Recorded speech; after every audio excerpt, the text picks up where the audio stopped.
Kita lanjutkan pengajian kitab Bulughul Maram dan kita sudah sampai pada Kitabul Jumu'ah.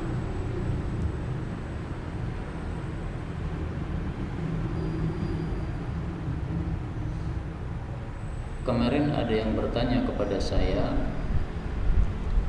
apa saja rukun di dalam khutbah Jumat? Maka sebelum kita lanjutkan hadis berikutnya ini, saya bacakan dulu rukun khutbah Jumat menurut mazhab Syafi'i, karena rata-rata orang Indonesia mazhabnya mazhab Syafi'i. Untuk kitab fikih mazhab Syafi'i paling bagus kitab Minhajut Talibin, karena ini merupakan kitab yang dijadikan pedoman oleh mazhab Syafi'i dalam bab pendapat yang paling kuat menurut mereka. Kata kuncinya wa arkanuhuma. Imam Nawawi mengatakan dalam kitab Minhajut Talibin halaman 48, wa arkanuhuma khamsatun. Rukun khutbah ada 5. Arkanuhuma, rukun 2 khutbah, karena khutbah Jumat kan 2 kali. Rukunnya ada 5 katanya. Pertama adalah hamdulillah, memuji Allah, innal hamdalillah. Kedua adalah as-salatu ala Rasulillah, Allahumma shalli ala Muhammad. Wa lafdhuhuma muta'ayyin, dan lafalnya sudah dipastikan. Wal wasiyah bit taqwa, kemudian berwasiat takwa. Wa la yata'ayyun lafdhuha ala sahih. Menurut pendapat yang benar bahwa lafalnya bebas. Jadi taqullah boleh, nattaqillah boleh, hayya nattaqillah, mari bertakwa kepada Allah, apapun. Wa hadhihi thalathah arkanun fil khutbatain. 3 ini merupakan rukun dalam 2 khutbah. Khutbah pertama maupun khutbah kedua. Jadi tahmid, salawat, taqwa. Tahmid, salawat, taqwa. Yang keempat adalah qiraatu ayah, membaca ayat, tetapi fi ihdahuma, hanya salah satu khutbah saja. Ada kalanya khutbah pertama atau khutbah kedua. Meskipun ada pendapat yang mengatakan hanya khutbah pertama, ada juga yang mengatakan khutbah dua-duanya, ada juga yang mengatakan tidak wajib, ya. Tapi yang disebutkan pertama itulah yang dianggap paling kuat menurut mazhab Syafi'i. Wal khamis, dan rukun yang kelima, ma yaqa'u alaihi ismu du'ain lil mu'minin fi tsaniyah. Doa untuk orang-orang beriman pada khutbah kedua. Jadi kalau khutbah pertama tambahi ayat, khutbah kedua tambahi doa. Ini mazhab Syafi'i. Nah, karena kita ini hidupnya di Indonesia, bagus kalau kita mengikuti alur ini supaya tidak jadi masalah. Karena kalau kita pakai mazhab Hanafi, kita menganggap bahwa semua itu bukan rukun. Yang penting memberikan tausiah. Maka mungkin sebagian jamaah merasa khutbahnya tidak sah. Akhirnya dia pulang kemudian mengulangi sholatnya, sholat zuhur. Kenapa? Menganggap kita belum sah ibadah Jumatnya. Nah, daripada begitu udahlah ikut apa yang sesuai dengan mazhab Syafi'i, tidak ada masalah. Dan sekarang kita lanjutkan hadis 460. Wa anhu, dan darinya, dari siapa? Dari Abu Hurairah radhiyallahu anhu. Anna Rasulullah sallallahu alaihi wasallam dzakara, menyebutkan yaumul Jumu'ah, hari Jumat. Faqala, maka Nabi bersabda, fihi, di dalam hari Jumat, sa'atun, ada satu waktu yang sedikit. Dari mana taunya sedikit? Dari tun, ya. Ini menunjukkan bahwa isimnya nakirah, menunjukkan sedikit. La yuwafiquha, yang tidaklah bertepatan dengan waktu tersebut. Abdun muslimun, seorang hamba yang muslim. Wa huwa qa'imun yusalli, dia sedang berdiri salat. Maksudnya sedang melakukan salat, tidak harus berdiri betul-betul. Yas'alullah azza wa jalla, yang dia minta kepada Allah subhanahu wa ta'ala, syai'an, sesuatu, illa, kecuali, a'tahu iyyahu, pasti Allah memberikannya kepadanya. Wa asyara, Nabi menunjukkan biyadihi, dengan telapak tangannya, yuqalliluha, menyedikitkannya, ya, menunjukkan sedikit, ya, sedikit mungkin kayak begini, sedikit, atau ini sedikit. Jadi sambil berisyarat, sa'atun, waktu yang sedikit sekali. Muttafaqun alaih. Dalam satu riwayat Imam Muslim, wahiyya, kata Nabi, dia itu adalah sa'atun khafifatun, waktu yang sangat ringan, maksudnya sangat sedikit. Hadis ini menunjukkan bahwasannya hari dalam satu pekan yang paling utama adalah hari Jumat. Sebagaimana bulan yang paling utama dalam satu tahun adalah bulan Ramadan. Kenapa? Karena pada hari Jumat ada waktu mustajab. Sebagaimana pada bulan Ramadan ada Lailatul Qadar. Nah, kita tahu bahwasanya Lailatul Qadar itu tidak diketahui kapan waktunya secara pasti. Ada perselisihan pendapat sampai 40 pendapat. Demikian juga waktu pada hari Jumat ini yang mustajab ini juga tidak diketahui secara pasti. Hanya Nabi mengatakan sedikit waktunya. Nah, sedikitnya itu kira-kira kapan? Banyak riwayat, tetapi yang paling kuat dari pendapat-pendapat yang ada dua pendapat. Maka di sini Ibnu Hajar kemudian menampilkan dua hadis tentang dua pendapat tadi. Hadis yang pertama 461, wa an Abi Burdata an abihi, bapaknya itu maksudnya adalah Abu Musa al-Ash'ari. Abu Burdah ini seorang tabi'i, sementara abuhu bapaknya yaitu Abu Musa al-Ash'ari, ini sahabat Nabi sallallahu alaihi wasallam. Abu Musa mengatakan sami'tu Rasulullah sallallahu alaihi wasallam yaqulu, hiya, waktu tersebut adalah ma baina, antara ayyajlisal imam, bahwasanya imam duduk di atas mimbar, maksudnya ila, sampai antuqdas salat, diselesaikan salat, yaitu salat Jumat. Hadis diriwayatkan oleh Imam Muslim. Sayangnya rajjahat Daraqutni, Imam Daraqutni menguatkan annahu, bahwasanya hadis ini min qauli Abi Burdah, dari perkataannya Abu Burdah. Jadi menurut pendapat pertama, waktunya ini antara duduknya imam di atas mimbar, berarti sebelum azan ya, sampai dengan selesainya salat Jumat. Dan ini kan waktunya lama, padahal tadi katanya waktunya sedikit. Nah, maksudnya itu adalah berpindah-pindah antara waktu tersebut. Mungkin bisa di awalnya, mungkin bisa di tengahnya, mungkin juga bisa di akhirnya. Pokoknya sedikit waktunya. Jadi tidak semuanya itu mustajab, tidak. Jadi anggaplah misalnya hanya 1 menit atau hanya 5 menit. Nah, 5 menit diambil dari waktu yang panjang tadi. Imam duduk misalnya jam 12 kurang seperempat. Kemudian selesai sholat Jumat misalnya jam 12 lebih seperempat. Berarti kan setengah jam. Nah, dari setengah jam ini ada waktu 5 menit misalnya yang mustajab. Kapan itu? Wallahu a'lam. Menurut para ulama pindah-pindah ya. Sebagaimana Lailatul Qadar bisa pindah-pindah, bisa malam 21, bisa malam 23, bisa malam 25. Nah, waktu ini juga begitu, tidak pasti di satu tempat tetapi bisa berubah-ubah. Terserah Allah Subhanahu wa taala. Pendapat ini kuat, kenapa? Karena diriwayatkan hadisnya oleh Imam Muslim. Sayangnya sebagian ulama mengatakan ini perkataan Abu Burdah. Jadi bukan sabda Nabi sallallahu alaihi wasallam. Jadi artinya gini, bagi yang menganggap bahwa ini sabda Nabi dan itu adalah hadis sahih karena riwayat Muslim, berarti pendapat ini kuat. Bagi yang mengatakan bahwa ini bukan sabda Nabi, berarti hadis ini lemah, tidak bisa dijadikan sebagai hujjah. Nah, karena itu ditampilkan pendapat yang kedua, hadis 462. Wa fi hadis Abdullah bin Salam, adapun dalam hadisnya Abdullah bin Salam, inda Ibnu Majah, yang diriwayatkan oleh Ibnu Majah. Wa Jabirin, juga hadisnya Jabir, inda Abi Dawud, yang diriwayatkan oleh Abu Dawud dan oleh Nasai. Annaha, bahwasanya waktu tersebut ma baina salatil asr, antara salat asar ila ghurubis syamsi, sampai tenggelamnya matahari. Nah, kalau ini hadisnya sahih dan saya tidak mengetahui ada yang mendhaifkannya. Dan ini yang dipilih oleh guru kami, Syekh Walid Saifun Nasr, ulama dari Madinah. Beliau kalau kajian bersama kami hari Jumat, biasanya kajian itu sampai maghrib. Kemudian habis maghrib dilanjutkan sampai jam 8 atau jam 9 malam. Tapi khusus hari Jumat, jam 5 sudah dihentikan.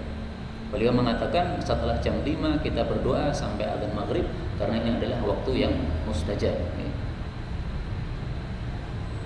Di sini memang disebutkan ya, baina salatil asr, antara asar ila ghurubis syams, sampai tenggelam. Tapi kenapa guru kami tadi memilih antara jam 5 sampai jam 6 atau antara jam 5 sampai adzan maghrib?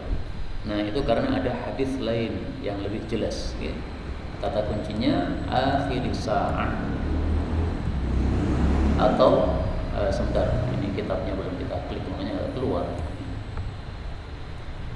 Rasulullah Shallallahu Alaihi Wasallam mengatakan, faltamisuha, carilah waktu mustajab tersebut, akhir sa'ah, pada waktu yang paling akhir, ba'dal asr, setelah asar. Padahal waktu itu ada berapa jam? Yaumul Jum'ah, hari Jumat itu thinta asyrata sa'ah, ada 12 jam. Nah berarti akhir sa'ah, jam yang terakhir dari 12 tadi, berarti sekitar jam 5 sampai akhir, sampai jam 6 ya. Ini hadis diriwayatkan oleh Abu Dawud dan hadis ini disahihkan oleh Al-Albani. Nah, maka yang dimaksud baina salatil asar, antara salat asar ini kalau menurut guru kami adalah tadi ya, yang waktu akhirnya, bukan langsung dari ba'da asar. Meskipun ada juga sebagian ulama katakan ya ba'da asar. Makanya di sini Ibnu Hajar mengatakan waqad, dan sungguh ukhtulifa, diperselisihkan fiha, dalam masalah waktu ini, ala aktsar, lebih banyak, min arba'ina qaulan, dari 40 pendapat. Lengkapnya itu 43 pendapat. Bayangkan Pak, waktunya kapan sampai ada 43 pendapat. Ini menunjukkan tidak ada yang tahu. Adanya hanya apa? Kemungkinan-kemungkinan. Amlaituha, aku sudah menuliskannya fi syarhil Bukhari, dalam syarahnya Sahih Bukhari, yaitu kitab Fathul Bari. Nah, maka siapa yang pengen tahu 43 pendapat ini apa saja, buka kitab Fathul Bari karya Ibnu Hajar Al-Asqalani, penulis kitab Bulughul Maram. Karena itu diantara kita kalau memiliki suatu hajat yang mendesak dan pengen doanya segera mustajab, maka cari waktu akhir dari hari Jumat, jam 5 sampai jam maghrib. Doa sungguh-sungguh, insya Allah kalau lewat pada jam ini, melewati waktu mustajab, maka diterima oleh Allah Subhanahu wa Ta'ala. 464. Wa an Jabirin radhiyallahu anhu qala, Jabir mengatakan, madatis sunnah, telah lewat sunnah Nabi sallallahu alaihi wasallam, anna, bahwasanya, fi kulli arba'in, pada setiap 40 orang, fasa'idan atau lebih, jumu'atan, ada jumatan. Hadis diriwayatkan oleh Daruqutni dengan sanad yang dhaif. Inilah dasarnya mazhab Syafi'i, bahwasanya jumatan itu sah kalau jumlahnya minimal berapa? 40. Kalau kurang dari 40 enggak sah jumatan. Nah, terus gimana? Zuhur. Misalnya kumpul di masjid, dihitung berapa jumlahnya? 39 orang. Nah, ini enggak sah untuk jumatan. Udah kita sholat zuhur. Kenapa? Harus 40.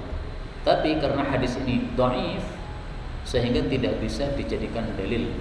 Dan dulu pernah kita bahas ya, ada yang mengatakan sahnya harus 40, yaitu mazhab Syafi'i.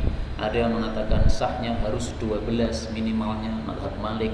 Ada yang mengatakan sahnya 3 sudah cukup, sudah sah berdasarkan dalil dalam Al-Quran surat Al-Jumu'ah. Kemudian ada yang mengatakan 2 sudah sah karena 2 itu sudah jamaah gitu. Tapi intinya tidak ada hadis yang sahih yang menetapkan harus jumlah tertentu.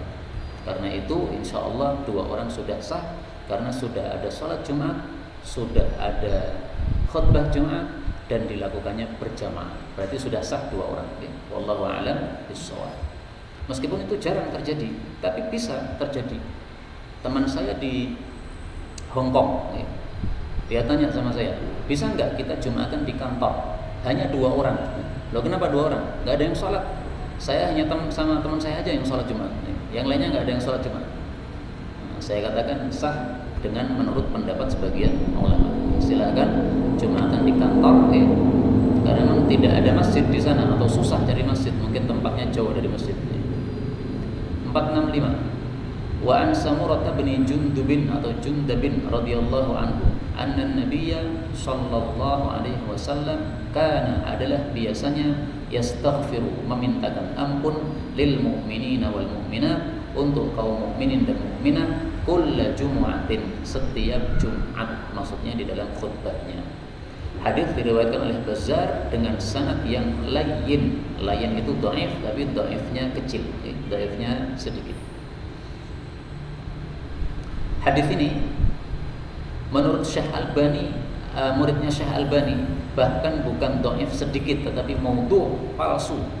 Kenapa? Karena di dalamnya ada rawi bernama Yusuf bin Khalid. Yusuf ini kadzabahu Ibnu Ma'in, dianggap oleh Ibnu Ma'in sebagai rawi pendusta. Terus juga di situ ada rawi bernama Khalid. Ini juga dhaif.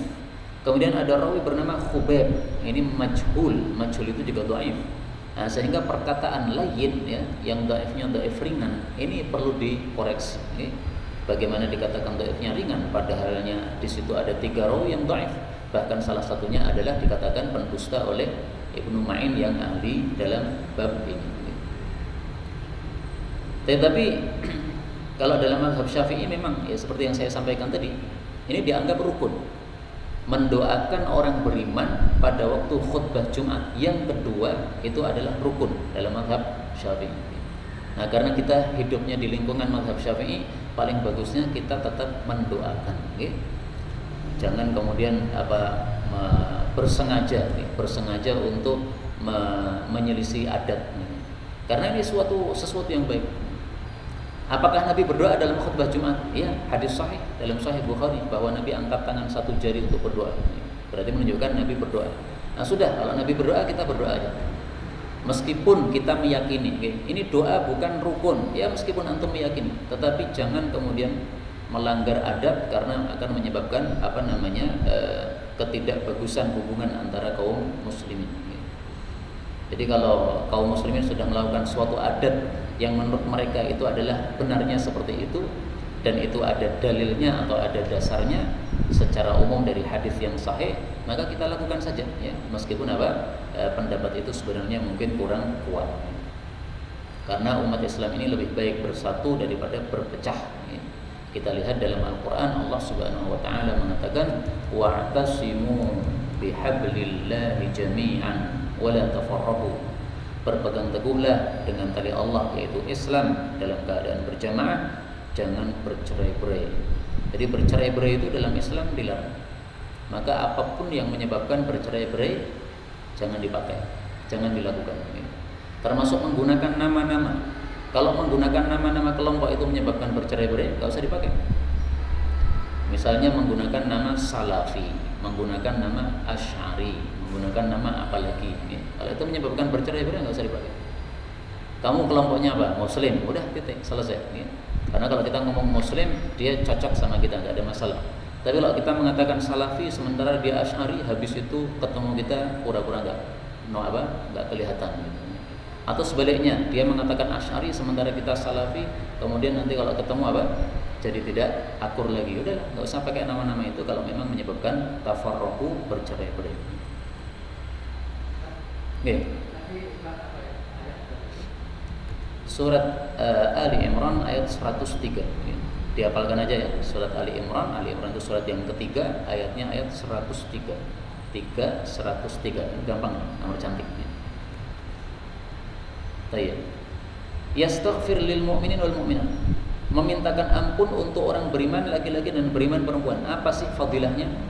Fadilahnya ada dalam hadis yang sahih, diriwayatkan oleh Imam Tabarani di dalam kitab Mu'jamnya. Man istaghfara, siapapun yang memintakan ampun lil mu'minin wal mu'minat, untuk seluruh mukminin dan mukminat, kataballahu lahu, Allah tulis bagi dia, bikulli mu'minin wa mu'minatin, sejumlah orang mukmin dan mukminah, hasanatan, pahalanya.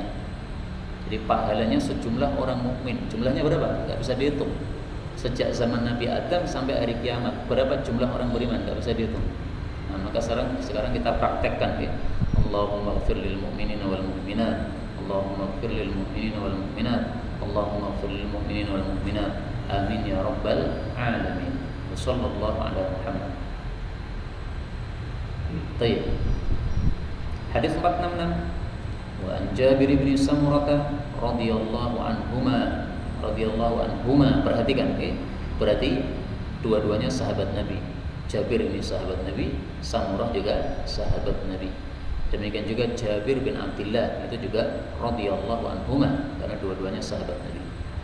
Anna Nabiyya sallallahu alaihi wasallam karena biasanya fil khutbah, dalam khutbah Jumat, yaqra'u, membaca ayatin, beberapa ayat minal Quran, dari Al-Quran, wa yudzakkir, dan beliau itu mengingatkan, memberikan peringatan an-nasa, kepada manusia.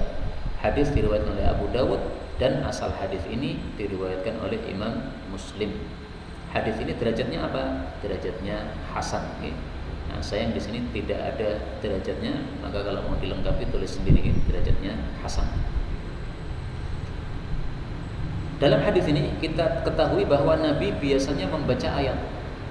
Nah, membaca ayat ini seperti yang tadi saya sampaikan, dalam mazhab Syafi'i ini adalah rukun khutbah. Salah satu dari khutbah harus membaca ayat. Tapi uniknya saya dapatkan di dalam kitab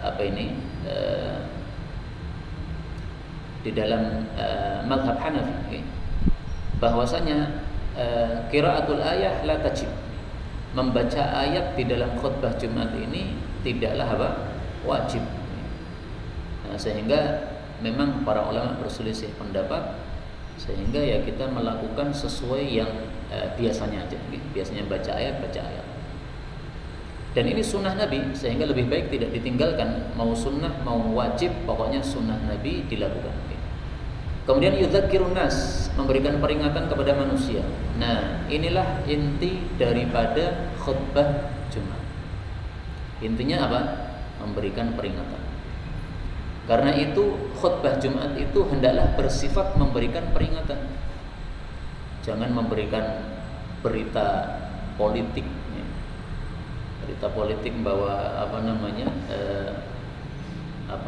tulisan dari WA tentang politik dibaca pada khutbah Jumat, atau membawa koran diceritakan di khutbah Jumat. Karena ada sebagian gitu, khutbah Jumat bawa koran kemudian diceritakan di situ. Ini apa-apa enggak?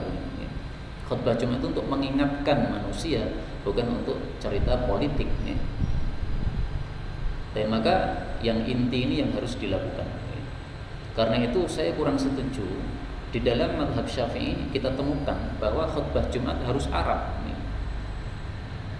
Coba ya kita baca lagi dalam Minhajul Talibin tadi. Saya temukan di situ harus Arab.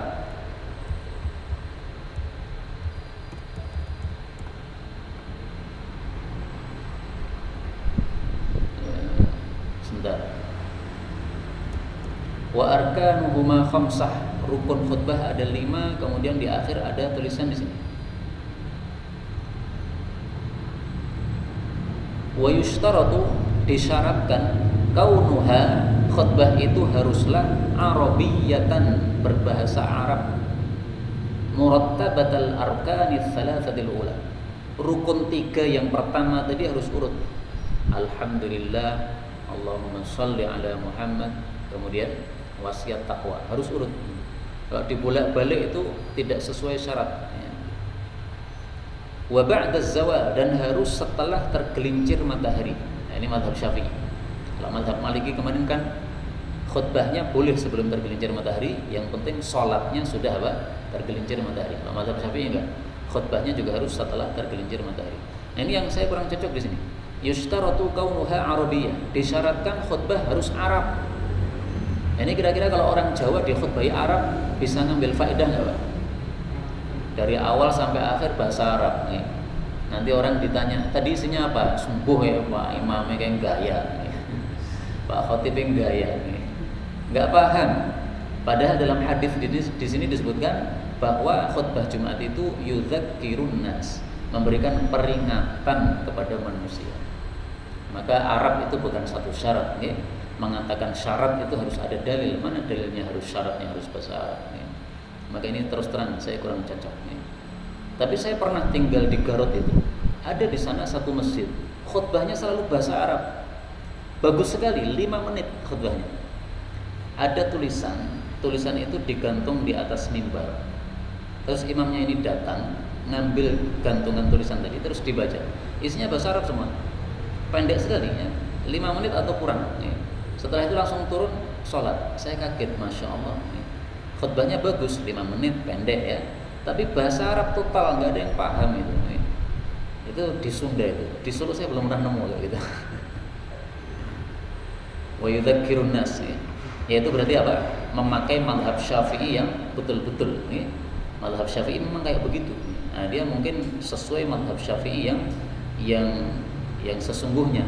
Nah, rata-rata orang sekarang ini mazhabnya katanya Syafi'i tapi khutbahnya Indonesia. Saya nggak paham nih kenapa begini. Tapi alhamdulillah Indonesia lebih baik daripada bahasa Arab, malah nggak dipahami.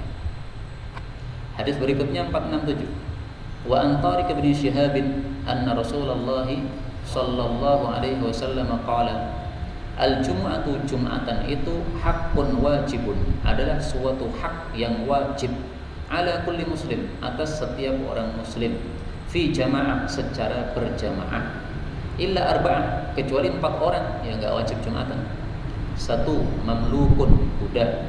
2 imra'atun, wanita. 3 sobiyun, anak kecil. 4 maridun, orang sakit.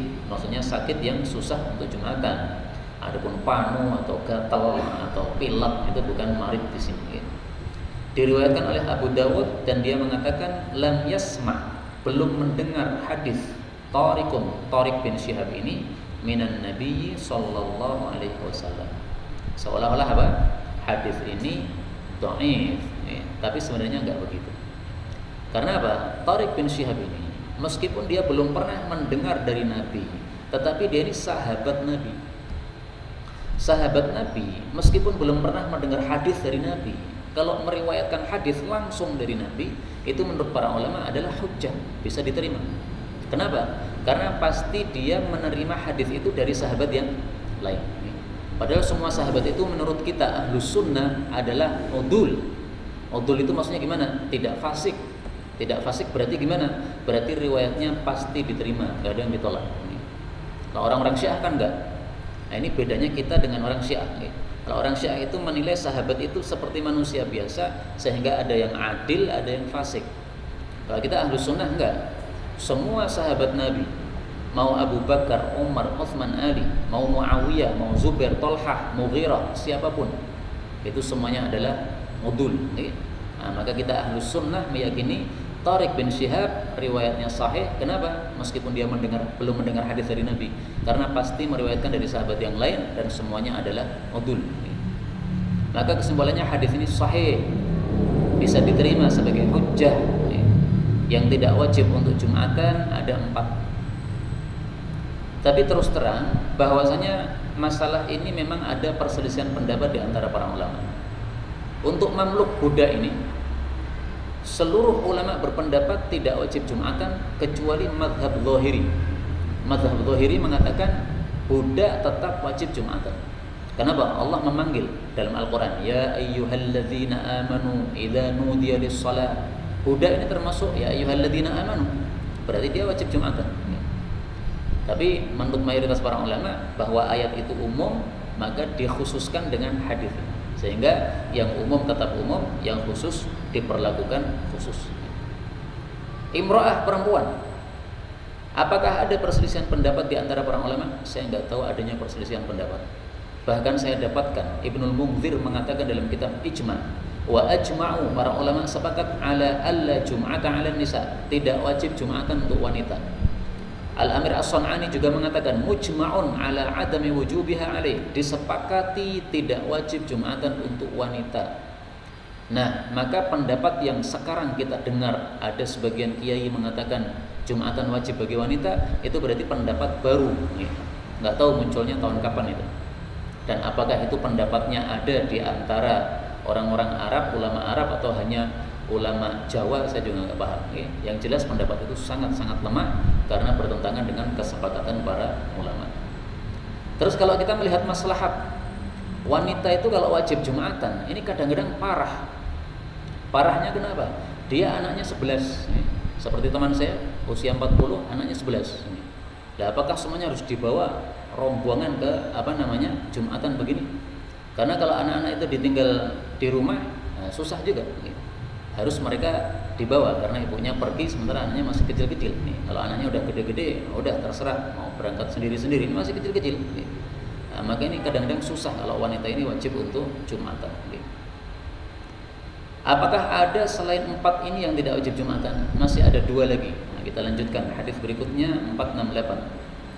Hadis ini dikeluarkan juga oleh Imam Hakim dari riwayat Thariq tersebut dari Abi Musa. Artinya berarti bersambung ya. Thariq dari Abi Musa dari Nabi. Tetapi sanad yang bersambung ini malah dhaif. Kita lanjutkan 469. Wa an Ibnu Umar radhiyallahu anhu qala, ini mestinya radhiyallahu anhuma ya, karena Ibnu Umar sahabat Nabi sallallahu alaihi wasallam, bapaknya dan anaknya semuanya sahabat Nabi. Qala Rasulullah sallallahu alaihi wasallam, laisa, tidak ada kewajiban ala musafirin, untuk musafir, Jum'atun, untuk Jum'atan. Tidak ada kewajiban Jum'atan untuk musafir. Hadis diriwayatkan oleh Tabarani dengan sanad yang dhaif. Tetapi kesimpulan akhirnya hadis ini derajatnya sahih.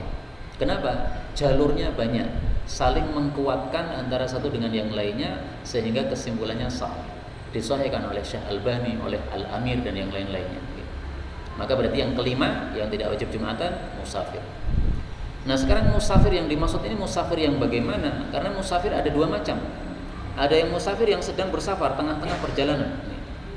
Nah kalau untuk yang tengah-tengah perjalanan ini jelas tidak wajib Jumatan. Adapun kalau musafir yang sedang singgah, nah ini yang diperselisihkan oleh para ulama. Ada yang mengatakan kalau dia sedang singgah maka dia wajib untuk Jumatan. Ada juga yang mengatakan meskipun dia singgah kan dia tetap musafir kan. Nah, maka karena tetap musafir berarti tidak wajib Jumatan. Tapi seandainya Jumatan sah enggak? Sah. Boleh enggak? Boleh. Lebih bagus ya. Karena apa? Dia menghadiri satu kebaikan. Dan inilah menurut Imam Al-Amir bahwa pendapat yang lebih tepat, musafir kapan apapun juga dia tidak wajib Jumatan. Kenapa? Di sini Nabi tidak membedakan musafir yang sedang berjalan maupun musafir yang sedang singgah atau turun. Hadis berikutnya. Nah, ini tinggal dua hadis lagi. 470. Wa an Abdullah bin Mas'ud radhiyallahu anhu qala, kana, adalah kebiasaan Rasulullah sallallahu alaihi wasallam apabila istawa tegak alal mimbar, di atas mimbar, istaqbalnahu, kami pun menghadap Nabi, biwujuhina, dengan wajah-wajah kami. Hadis diriwayatkan Tirmidzi dengan sanad yang dhaif. Tetapi meskipun dhaif, hadis kesimpulannya derajatnya sahih. Kenapa? Karena dikuatkan oleh setelahnya. Walahu syahid, dia memiliki syahid, hadis penguat, min hadisil Bara, dari hadisnya Bara bin Azib radhiyallahu anhu, inda bin Khuzaimah, diriwayatkan oleh Ibnu Khuzaimah. Jadi kesimpulannya sahih, bahwasanya disunnahkan para jamaah menghadapkan wajahnya ke arah imam. Jadi khatibnya misalnya di sini. Nah, maka jamaah yang di sana melihat ke arah imam. Jamaah yang di tengah melihat ke arah imam. Jamaah yang di utara melihat ke arah imam. Jamaah yang di luar semuanya menghadap ke arah imam. Istaqbalnahu, kami menghadap Nabi biwujuhina, dengan wajah. Nah, tapi hukumnya apa ini? Wajib apa sunnah? Menurut sebagian ulama wajib, menurut sebagian lagi sunnah. Kaidah sudah pernah kita sampaikan. Mujarradul fi'li la yadullu 'alal wujub. Kalau hanya perbuatan itu tidak bisa menunjukkan wajib. Ini kan hanya perbuatan, maka ini tidak menunjukkan apa? Wajib. Sehingga seandainya ada yang tidak menghadap kepada imam, ya itu hanya menyelisih yang lebih utama, tetapi tidak ada masalah. Hadis terakhir 472.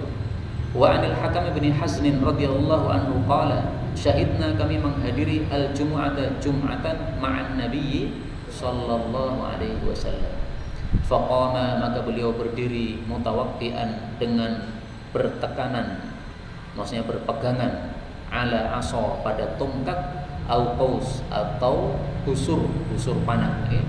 Hadis diriwayatkan oleh Abu Daud, dan hadis ini derajatnya adalah hasan. Sayang sekali di sini belum ada tulisan derajatnya, ditulis sendiri aja.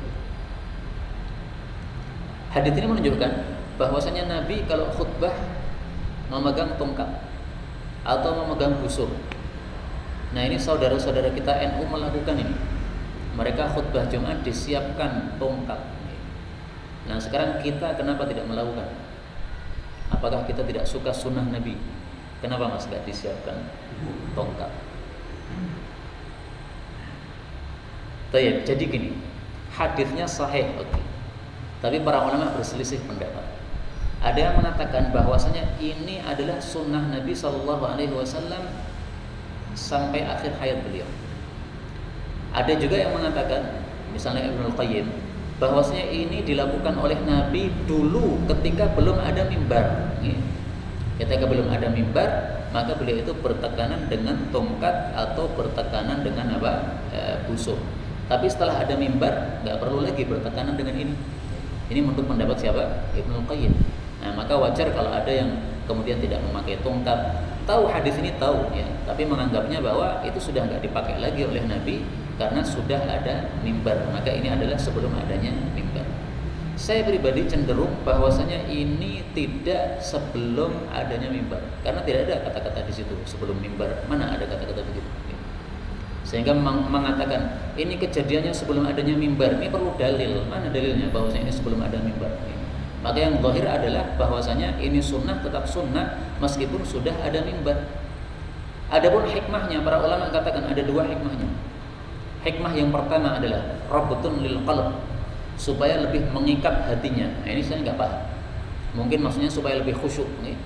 Karena kalau dia itu pegang tongkat, maka ini lebih tenang. Nah, sehingga lebih khusyuk. Nih. Kemudian yang kedua, hikmah yang kedua adalah li'alla ya'bas biyadihi, supaya dia tidak main-main dengan tangannya. Karena ada sebagian khatib itu garuk-garuk nih. Ada yang gini-gini. Padahal ya nggak gatal. Nih. Ada juga ada seorang murid saya itu mengatakan, jadi ada satu kajian yang saya bina, ya. Nah itu saya buat jadwalnya ustadznya bergantian. Ya. Nah salah satu murid itu mengatakan kepada saya, tolong dicarikan ustadz yang lain. Kenapa? Apakah yang ustadz yang saya jadwalkan itu tidak bisa menyampaikan? Sebenarnya bagus menyampaikannya, Ustaz. Cuma kalau ngajar itu selalu ngelinting kitab. Ya. Jadi bawa kitab sambil ngelinting gini, diputar lagi, kelinting lagi. Jadi sambil ngajar sambil mainan kitab gini. Nah ini muridnya sambil melihat ini jadi terganggu. Nah maka saya katakan, oh itu nggak ada masalah. Itu yang masalah antum. Kenapa antum lihat tangannya? Jangan lihat tangannya. Oh guru ngajar udah lihat tangannya. Ya lihat mulutnya dong. Ya, ngomongkan mulutnya kan. Maka sampai hari ini tetap ustadz itu saya suruh ngajar, nggak ada masalah. Ya pengajarannya bagus. Hanya kekurangannya tadi main-main dengan kitabnya. Kitab yang bagian pojoknya itu kan bisa dilinting-linting gitu. Nah, sambil ngajar sambil ngelinting-linting gitu, itu menyebabkan tidak khusyuknya pendengar mendengarkan ceramah. Nah, maka supaya khusyuk pakai tongkat, tangannya diam, ya. Supaya tangannya tetap pada tongkat tadi. Itu hikmahnya, wallahu a'lam bishawab. Tapi kalau mau saya tambah hikmah lagi, tongkat ini bisa untuk mendung yang tidur, ya. Yang tidur pendung. Itu hikmah tambahan dari saya, ya. Wallahu a'lam bishawab. Inilah yang dapat kita baca pada malam hari ini. InsyaAllah berikutnya kita baca bab lain, bab tentang sholat khauf, yaitu sholat ketika terjadi peperangan. Alhamdulillah di Indonesia tidak ada peperangan saat ini, tetapi ini perlu kita pelajari. Suatu saat barangkali ada perang, kita sudah paham fikihnya. Wallahu a'lam bishawab. Walhamdulillahirabbil alamin. Sisa waktu boleh kalau ada tanya jawab.